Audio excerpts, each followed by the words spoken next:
Practice football क्लबच्या शतक महोत्सवी वर्षानिमित्त येत्या वर्षभरात विविध उपक्रम राबवले जाणार आहेत। 16 ऑगस्टला खास लोगोचं अनावरण केलं जाईल। तसंच वर्षभरात महिला फुटबॉल टीमची स्थापना, मुलींना विशेष प्रशिक्षण देणारी फुटबॉल अकॅडमी, माजी खेळाडूंचा सन्मान, प्रॅक्टिस चषकाचं आयोजन आणि प्रॅक्टिस क्लबच्या कार्यावर प्रकाशझोत टाकणाऱ्या स्मरणिकेचं प्रकाशन होणार असल्याचं क्लबचे अध्यक्ष नितीन सावंत यांनी पत्रकार परिषदेत सांगितलं। कोल्हापुरातील प्रॅक्टिस फुटबॉल क्लब यंदा शतक महोत्सवी वर्षात पदार्पण करत आहे। या फुटबॉल क्लबनं कोल्हापुरात अनेक दर्जेदार खेळाडू घडवले। क्लबच्या कार्याची माहिती पुढील पिढ्यांना व्हावी या उद्देशानं पुढील वर्षभरात विविध उपक्रमांचं आयोजन करण्यात आलंय।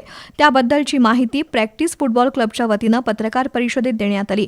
शतक महोत्सवी वर्षात प्रॅक्टिस फुटबॉल क्लबनं आकर्षक लोगो तयार केलाय। त्याचं अनावरण 16 ऑगस्टला होणार आहे। भारतीय महिला फुटबॉल संघाच्या प्रशिक्षिका प्रिया पीव्ही यांच्या हस्ते आणि महापौर रूपाराणी निकम यांच्या अध्यक्षतेखाली तसंच वेस्टर्न इंडिया फुटबॉल असोसिएशनच्या अध्यक्षा मधुरिमा राजे छत्रपती, भागीरथी महिला संस्थेच्या अध्यक्षा सौभाग्यवती अरुंधती महाडिक, भगिनी मंचच्या अध्यक्षा वैशाली क्षीरसागर यांच्या उपस्थितीत होणार आहे।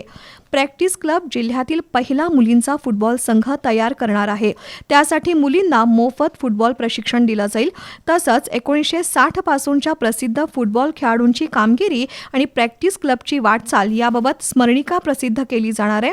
तसंच ज्येष्ठ खेळाडूंचा सन्मान केला जाईल असं अध्यक्ष नितीन सावंत यांनी पत्रकार परिषदेत सांगितलं। यावेळी चंचल देशपांडे, MB सावंत, अनिल महाजन, रमेश मोरे, श्रीधर पाटील, विकी जाधव, सागर माळी उपस्थित होते।